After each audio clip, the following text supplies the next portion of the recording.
आज मैं बहुत ही इम्पोर्टेंट टॉपिक लेकर आप सबके बीच आया हूँ। पिछले कुछ दिनों से मेरे पास बहुत से लोग आ रहे हैं, अपने डॉक्यूमेंट्स लेकर आ रहे हैं, Aadhaar card, voter ID, school leaving certificate, birth certificate और कह रहे हैं कि वकील साहब हमारे डॉक्यूमेंट्स में स्पेलिंग मिस्टेक है या हमारे नाम से पहले मोहम्मद लगा हुआ है लेकिन दूसरे डॉक्यूमेंट्स में मोहम्मद नहीं है। कहते हैं कि हमारे मदर, फादर या सरनेम एक्स वाई जेड इसमें स्पेलिंग मिस्टेक है। जैसे फॉर एग्जांपल कहते हैं कि स्कूल लिविंग सर्टिफिकेट में शेख लगा हुआ है जिसकी स्पेलिंग कुछ इस प्रकार है SHAIKH शेख। और कहते हैं कि आधार कार्ड है उसमें स्पेलिंग है शेख की SHEKH शेख। तो वो बड़े ही परेशान होके आते हैं, मतलब कहते हैं कि यार इसमें कोई डरने या घबराने वाली बात नहीं, दो अलग अलग सरनेम ये कैसे होगा कि ये एक ही व्यक्ति का है। सबसे पहले स्पेलिंग मिस्टेक होता यह है कि क्लेरिकल मिस्टेक। क्लेरिकल मिस्टेक को सुप्रीम कोर्ट ने बताया क्लेरिकल मिस्टेक वो है जो कर्मचारी द्वारा कर दी गई गड़बड़ी।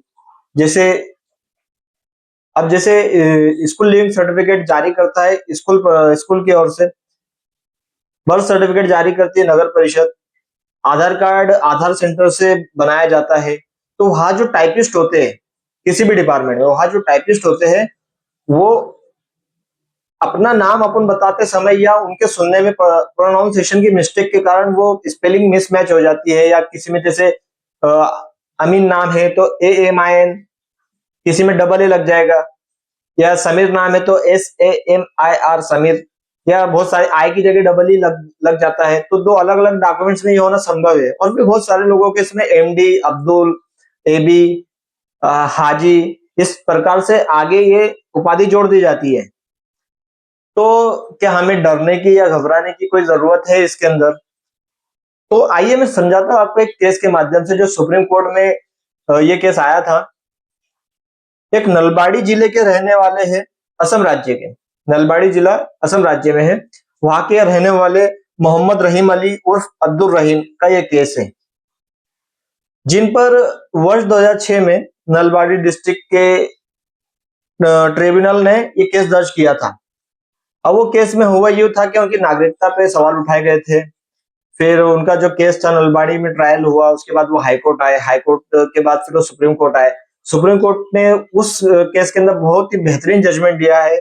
उसके कुछ लाइन में मैं आपको बताना चाहूंगा।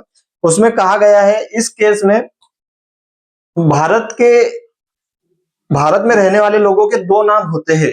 देखा गया है कि भाई किसी का नाम सलीम है तो उसको सल्लू नाम से जाना जाता है, किसी का नाम कालशिया है तो उसको कल्लू नाम से जाना जाता है।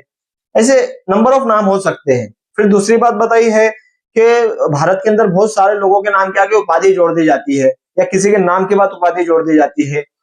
मिसाल के तौर पे जैसे कोई है चेतन, तो उसके नाम के बाद जोड़ दिया जाएगा कुमार, चेतन कुमार। कोई महिला का नाम है XYZ तो उसके नाम के आगे बानो लगा दिया जाता है।